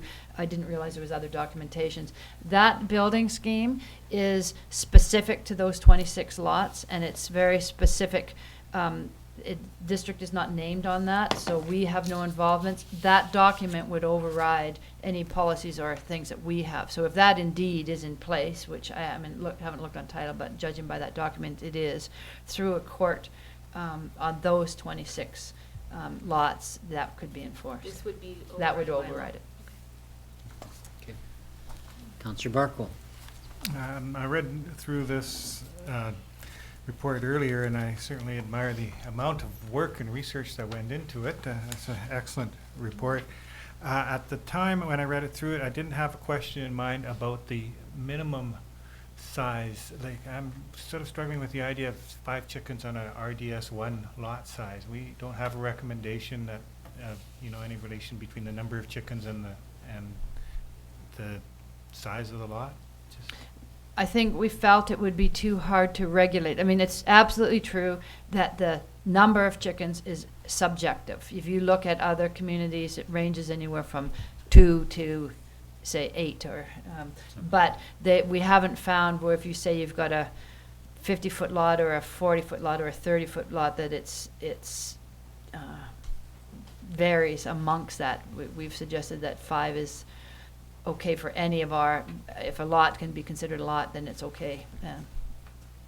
And we have not included multifamily on here at this point, either. We've only looked at duplexes and single family. Okay. Councillor Booth? I have a question related to that. So, if this is my personal example, single family dwelling, but it's on a zoned lot for high density residential, am I not allowed to keep chickens? it's, your lot is zoned, High-density residential. we're including all residential zones. So, if it's, I'd have to look at our zoning, but if it's a residential, if it's zoned residentials and there's a single-family dwelling or That's a the duplex on it, then you would be fine. Okay. Thank you. Good. Councillor Peak and Councillor Holmes. Maybe I'm a little too detailed, but I wondered what fully enclosed area for backyard chickens means. Does it mean I have to have chicken wire over the top, or could I clip their wings? Don't do that. You would want to have chicken wire over the top so that you don't have birds of prey coming in and grabbing your chickens. So I do understand it's exactly that's what it means. It's fully enclosed and it's not open to the top. And in our present bylaw, in the impounding of animals, under F, we have to provide and supply good and sufficient food and water daily. But it doesn't say anything in the proposed bylaw that the people who have them must provide good and sufficient food and water daily. I just wondered. Yeah. And there'll be a discussion on just. Yeah, you're getting pretty detailed, Councillor Peak. Councillor Holmes. I want them treated well. I'm just wondering about enforcement and if it'll require any additional training from our bylaw enforcement people, and if the bylaw gives them the tools that we need to carry out any enforcement. There very well may be some additional training that would be required whenever we do have a new bylaw. That's part of the process, is to look into exactly that, and that would be a job of our deputy corporate officer to establish that with the bylaw officer. And until the bylaw is in place, I mean, it gives the tools to ticket and to do as much as our bylaws can. If we have a bigger issue, well, until it's in place, I don't know what else to comment other than if we had absolute non-compliance, we'd have to go from there. But it's the same as our other bylaws, that we have the same tools. Yeah, complaint-driven situation. Councillor Trainer, and Councillor Barkle. I was just wondering, does Interior Health help the district enforce this, or do they have a role at all? Again, it wouldn't be a role of Interior Health unless it got to this extreme of where there was a public health concern, like a public health concern. And Interior Health is generally somewhat maxed out in their resources, and so it would have to be a very large issue. Councillor Barkle. Yes, related to the Interior Health's comments, it says in the report that Interior Health recommends that the adequate protocols are in place. What are those protocols, and do we have something drafted for that? I don't know the answer to that at this point. My understanding of that, reading that recommendation, is they simply mean the specifications such as coop size and the fully fencing of it and so forth, the things that we've addressed within the bylaw itself. Yeah. Oh, okay. It's their word for it. They could call it specifications. Okay. I should also note to council, I said at the beginning of my presentation that we've suggested first and second reading. The reason we have not suggested third reading is that bylaws can be amended at third reading without having to rescind second reading. So the idea is just to get it on the table and show the intent that you are in favor of doing a bylaw. But if we did have public input that had valid concerns or issues that council wanted amended in here, that it would just be a third reading with the bylaw as amended. Gotcha. Okay, anything else? Okay, would Councillor like to bring the recommended resolution forward, please? Somebody like to do that? Councillor Barkle. I recommend that, I move that the Animal Control Amendment Backyard Chicken Bylaw number 2015-022 be read a first and second time, and furthermore that staff be directed to implement a process to encourage public input regarding the proposed backyard chickens bylaw prior to third reading. Thank you. Seconder, please. Councillor Boot.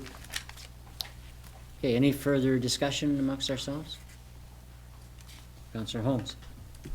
I'd just like to just comment that we do make a good push for getting public input, and that we, you know, I think the buskers example was a pretty good model with the ads out in the papers and everything like that, and so I'll be looking forward to receiving that public input. Thank you. Anybody else? Okay, all in favor of the motion as presented? Okay, thank you. None opposed? The motion is carried. Thank you very much. So we'll be looking forward to the information regarding the public hearing before we get to third reading, right? Right. So Did we when do you pass think both? we'll Sorry, be I missed moving it. that? Did we pass both bylaws, both the bylaws and the public hearing? Okay, Yes, okay, yeah, sorry, they I were missed read it. as Yeah, one. sorry. So, Yeah. okay.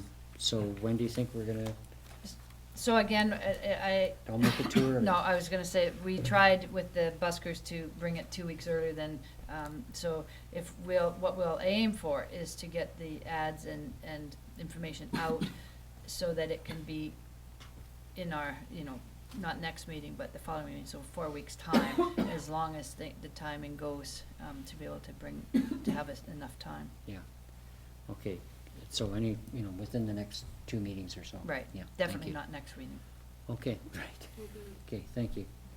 Okay, we're moving ahead then, to, 14.3, amendment of fees and charges bylaw, our CFO, CO? Yeah, we'll have, Ms. Coates. Thank you, Mr. Mayor. The report you have before you tonight is to deal with the increase in electrical rates that the Utilities Commission approved for Fortis BC. Earlier in the year, Fortis had requested an increase of 2.2% effective July 1st. And based on that request that was before the Utilities Commission for approval, the district increased the electric rates effective July 1st by 1.65%. Based on that original 2.2% increase that they had requested.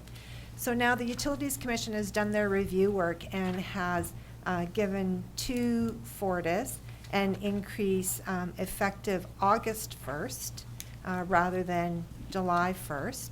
And the increase that the district needs to put in place needs to reflect that we have done our July billing already, and that included an increase that Fortis did not get.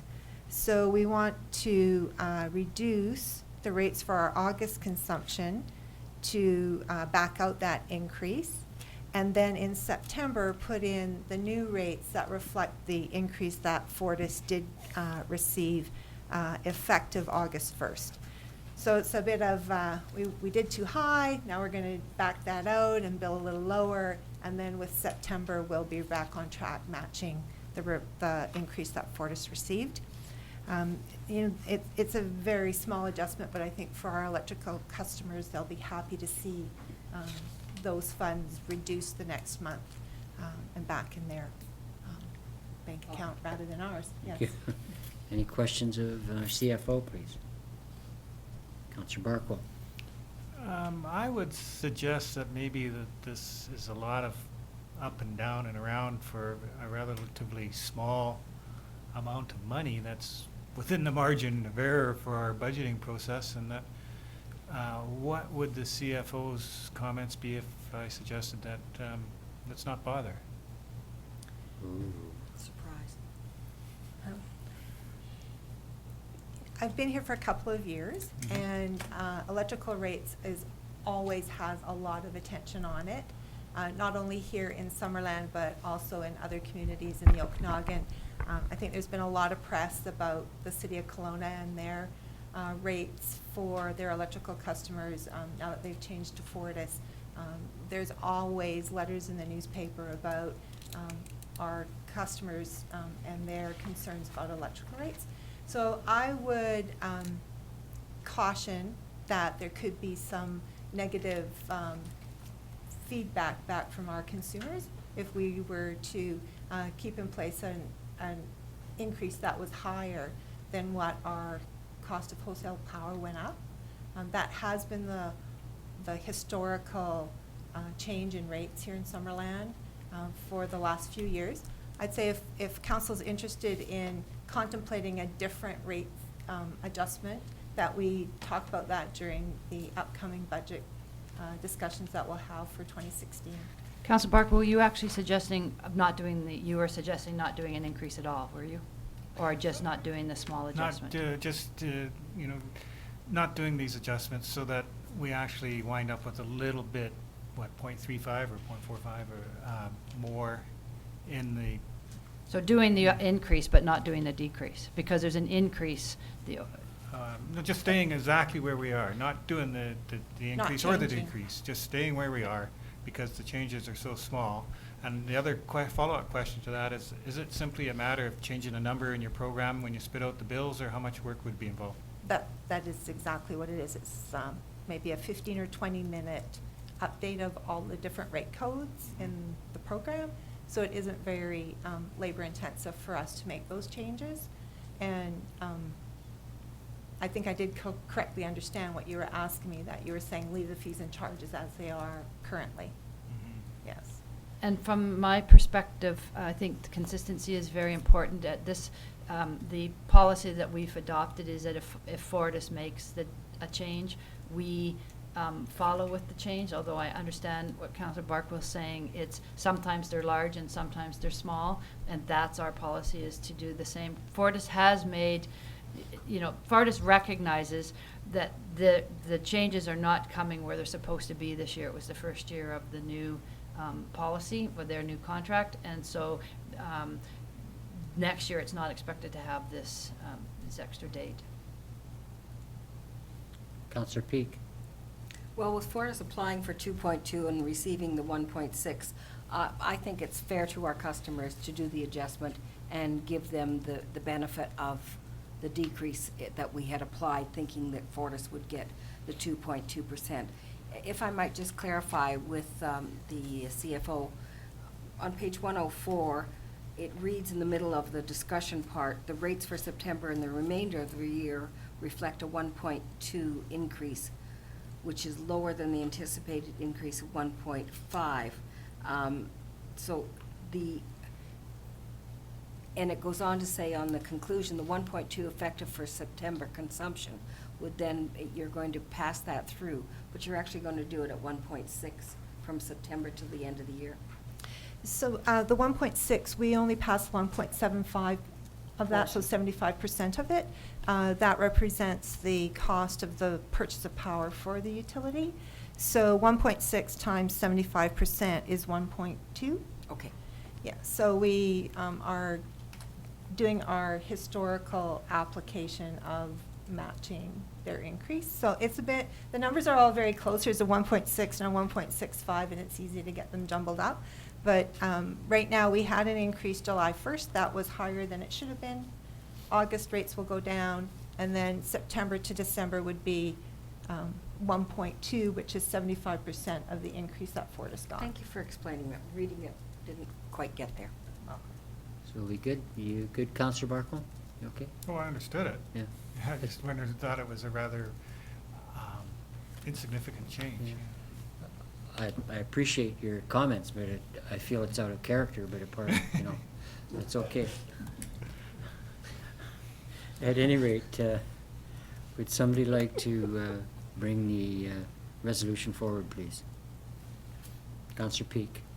The bylaw number 2015-021, amendment of the fees and charges bylaw number 98-001, electric fees and charges, be read a first, second, and third time. Seconder, please. Councillor Trainer, thank you. Any further discussion at all? None, hearing none. Sorry, Councillor Barkle, I couldn't help myself. Okay, no further discussion? Okay, all in favor? Thank you, the motion is carried. Opposed. One opposed, thank you. Mayor Waterman, could we ask, there was an additional item that should have been on that report, and that was that a special meeting be adopted specifically to the very short meeting to consider adoption of this because it's at later date in 2 weeks, and if we would be able to just schedule a special meeting, not tomorrow but possibly Thursday at some time to just, or it would be for, you know, the matter only of considering adoption of this bylaw. Okay. Anybody like to bring that forward? I'll bring forward a motion for a special meeting on Thursday morning, that's August 27th. Am I looking at the right? Does Thursday morning work, or would 7 it a.m.? evening? What was that again? She's suggesting 7 a.m., I I don't know. don't think so. Before work, right? Anybody, you're okay with that time, or 8:30 in the morning on Thursday, or would you rather do evening time? Does that work for you? I'd rather It's do okay? Pardon me? Morning's better? Morning works better for me. Okay, that's fine. Okay, we've got a mover. Did we have a mover? Yes. Who moved that? I Counselor moved Peak? it. Seconder? Counselor Holmes, thank you. All in favor of the special meeting on Thursday? Thank you. Motion's carried. You're okay with that? Good. Okay, we're moving on to 14.4, amendment of fees and charges bylaw for the busking permit. Corporate officer or CA? No, this is simply a adoption of bylaw 201519 that we did 3 readings of last meeting. Okay, very good. Have a mover, please? Counselor Holmes, thank you. Seconder? Counselor Trainer? So any questions of the CAO? It's really a formality. We're adopting this busker permit. Hearing none. All in favor? None opposed? Motion's carried. Thank you very much. Okay, we're on to councillor reports, and we'll start with Councillor Peak, and this is referring to activities since the last meeting. I've just been doing my usual councillor business, working away with the Culture Plan Task Force and working at public events, handing out the questionnaire, and it's been very good response. Very pleased with the community, and I think they're very interested in that questionnaire. Good, thank you. Councillor Holmes. Saturday, I was down at Peach Orchard Park for the Great Ogopogo Bathtub Race. It was, I think it was another great fundraiser that our community excels at. So I'll say well done to the organizers and all the participants. And congratulations to Remax Orchard Country, who was the winning bathtub in Class A, and Johnson Meyer Insurance, who was the winning bathtub in Class B, which was the fun class. And I understand the Penticton Herald had a little bit of trouble with their bathtub. Sink? Did it sink? I don't think they got too far. It's got overloaded with bad news or something, did it? Was there a front page story about that one? I'd also just like to recognize 2 longtime Summerland families who've moved away from the community just this past weekend. Kathy and David Finnis, who were here for 26 years. They've moved to the coast. David, as most of us know, served 3 terms on Summerland Council, and his name is really synonymous with the Arts Council here, so he'll be missed. Also, Sarah Weintraub and Benoit Girard and their family. After 24 years, they've moved to Nova Scotia. Benoit leaves as acting director of the research station to take a position of director of the Atlantic Agricultural Research Station. And Sarah was working for quality control for Synopta and Kettle Valley Dried Fruit. And she was the last employee for Synopta here in Summerland, so it's kind of an end of an era in that sense. That's it. Thank you. Councillor Carlson. I remember all those names as babysitting co-op when I was a kid. They all used to take care of us. I grew up with their kids. The only thing I have to say is that it's bear season in Summerland, and I've seen more than one. I think I also saw a cougar yesterday near Crescent Beach, in the cliffs above Crescent Beach. So keep your garbage inside until first thing in the morning when the garbage truck comes.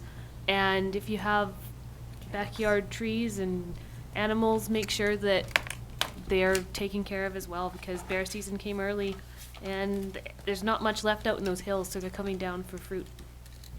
Thank you. Councillor Boot. Just a couple of things that you had mentioned already, Mr. Mayor. Regarding the Okanagan Nation Alliance working on the third bed for the salmon restoration. There's a public meeting hosted by the Okanagan Nation Alliance this Thursday, 7 p.m. at the Penticton Museum. And it's an informational session for the need and what goes on in installing those beds. And that is all I had. And Christine, I have sent you my liaison report. Thank you, Councillor. Thank you. Councillor Barkwell.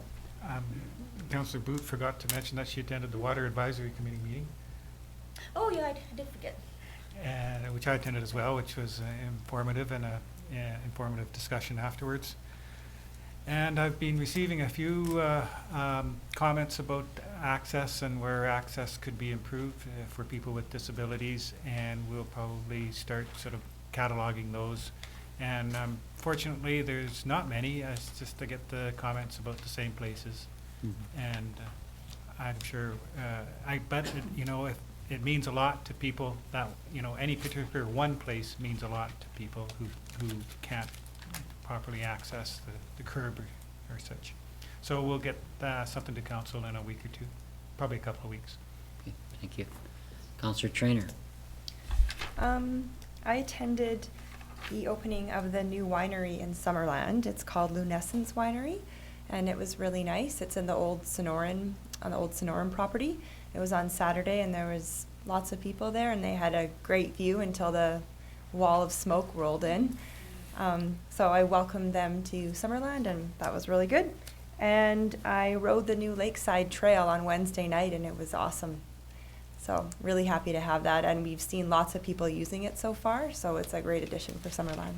Good, thank you very much. If I'm not mistaken, Councillor Peak wants another run at this. I do. I want to, because Councillor Holmes reminded me of the bathtub race, and I took my 2 grandchildren down, and it was the first time they ever had a chance to get in a boat. For $10, the kids had full activities. They got face painting. They had all the air bouncy stuff. But you also got to go out with your children. And I had to go out twice because I had 2 of them by myself. And you actually raced the bathtub rowing it. So it was the first time they were in a boat. They were just thrilled. Do we have a video clip of that? That might be worth it. Oh, there were cameras out there. Okay, thank you, Council. Okay, it's time for the public media and question period. Anybody like to speak to any issue in the community before we go to the media? Chris? I have to say, excellent reports. It's getting late, right? Yes. Backyardchickens.com.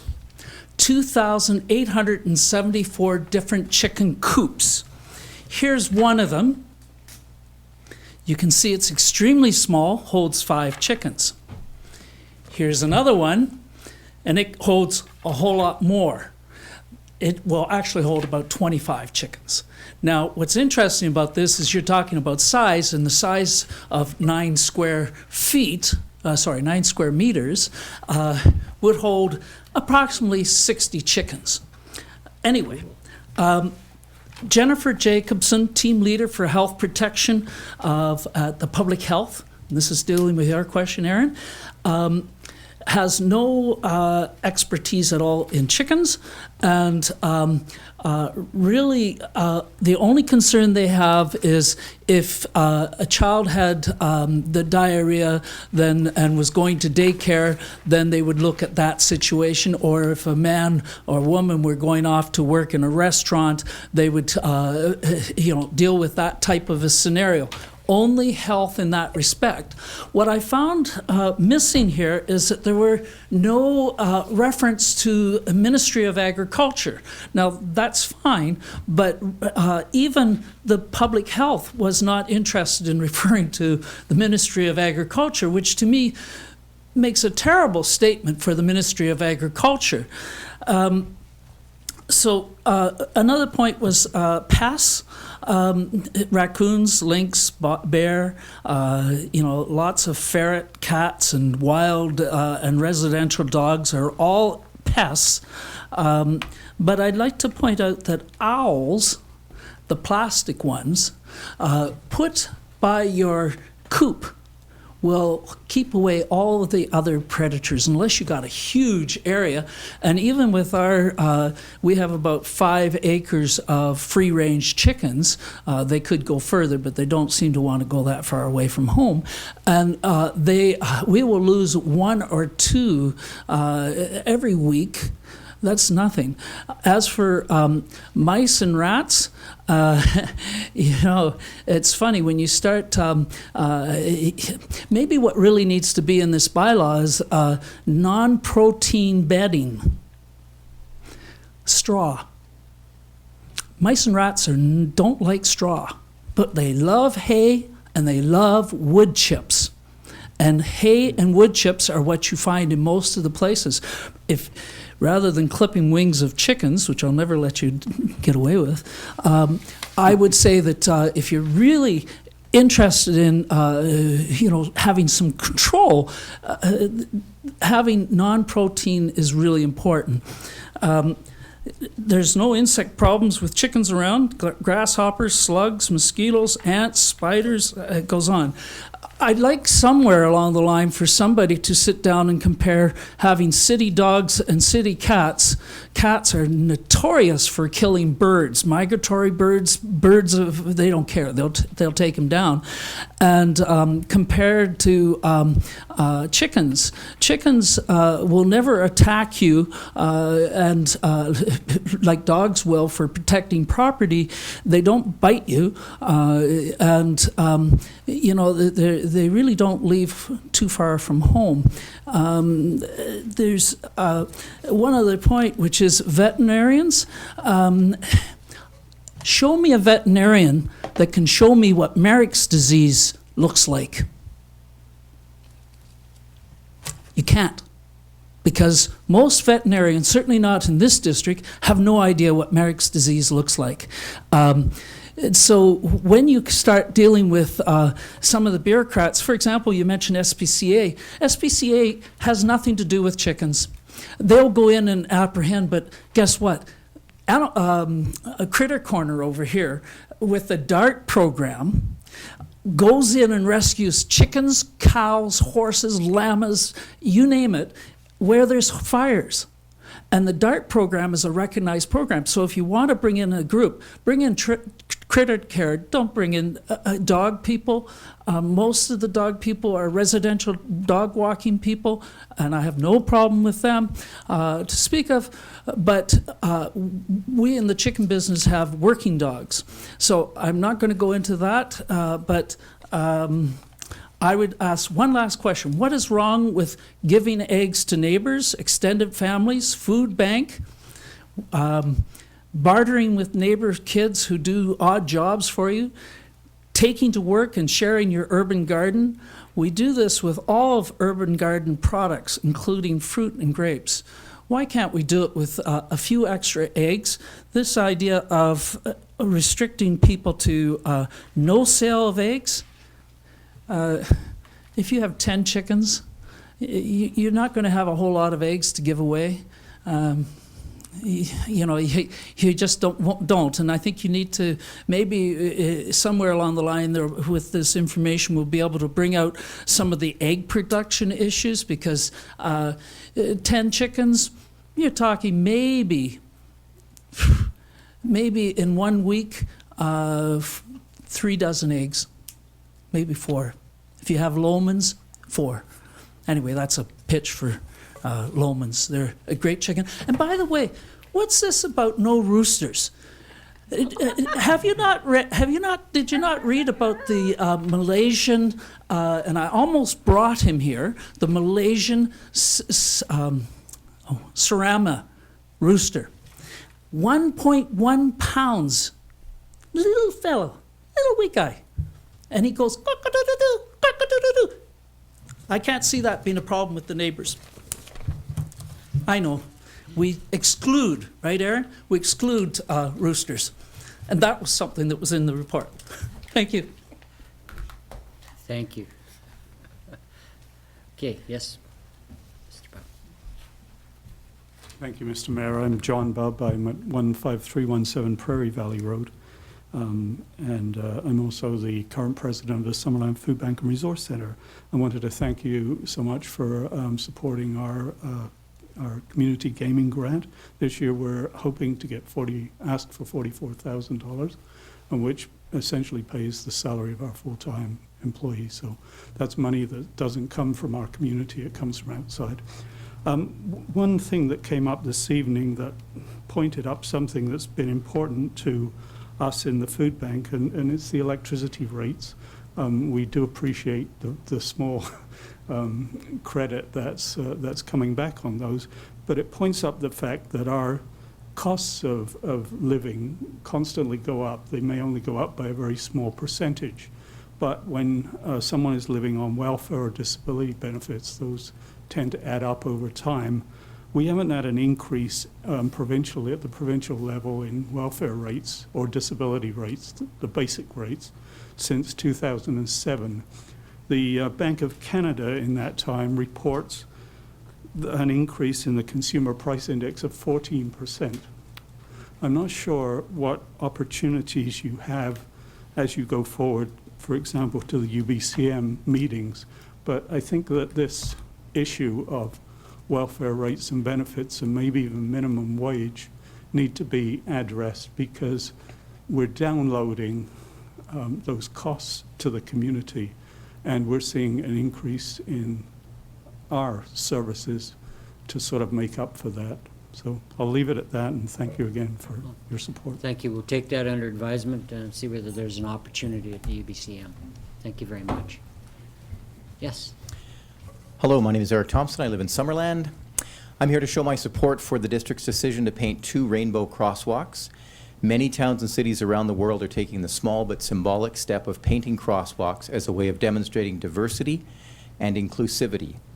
The rainbow means many different things to many different people. No one owns the rainbow, in my opinion, and we are all free to interpret it as we please. In my opinion, the rainbow is a sign of openness, acceptance, and tolerance. It is not a political statement.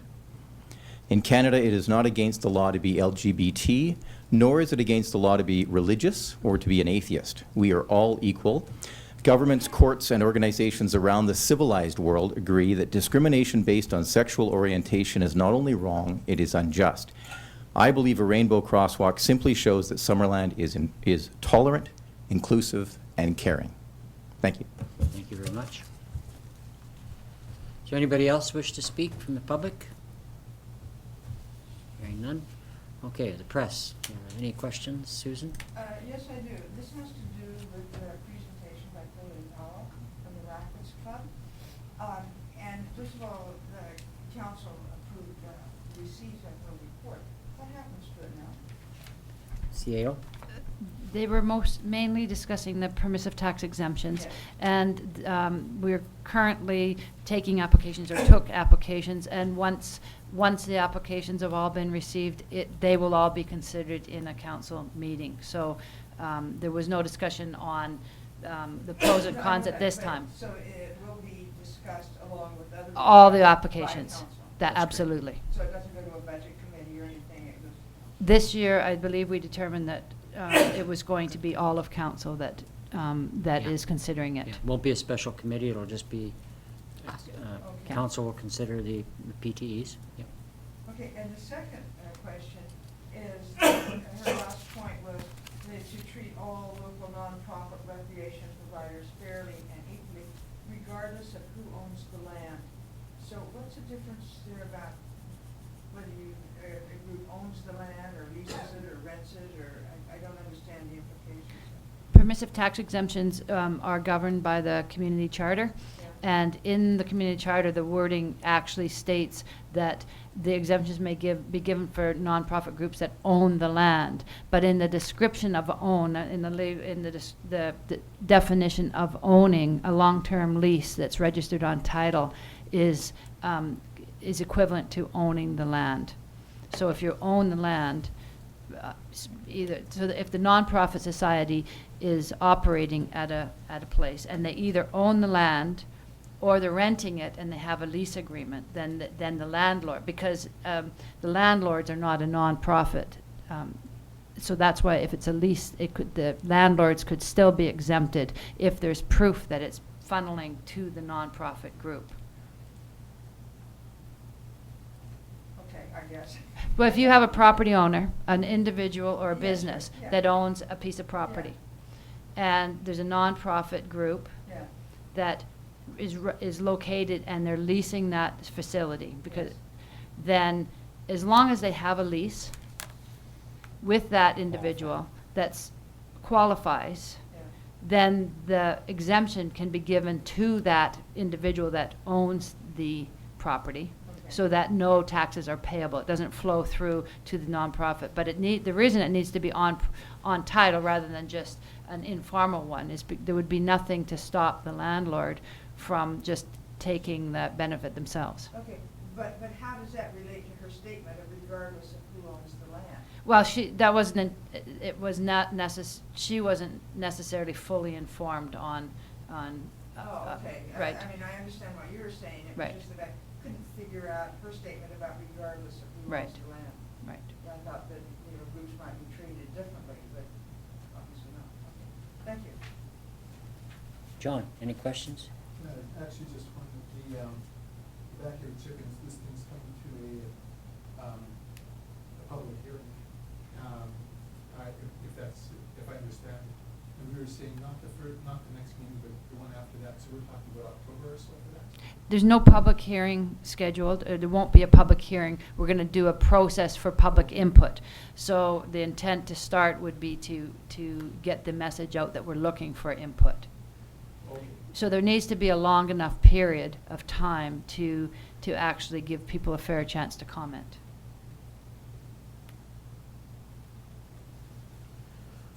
Okay, anything else? You're happy? Okay. I have a motion for adjournment, please. Councillor Barkwell, seconder, Councillor Trainer. All in favor? Thank you. Meeting's adjourned. Thank you, everybody. Thank you to staff and to council for your participation.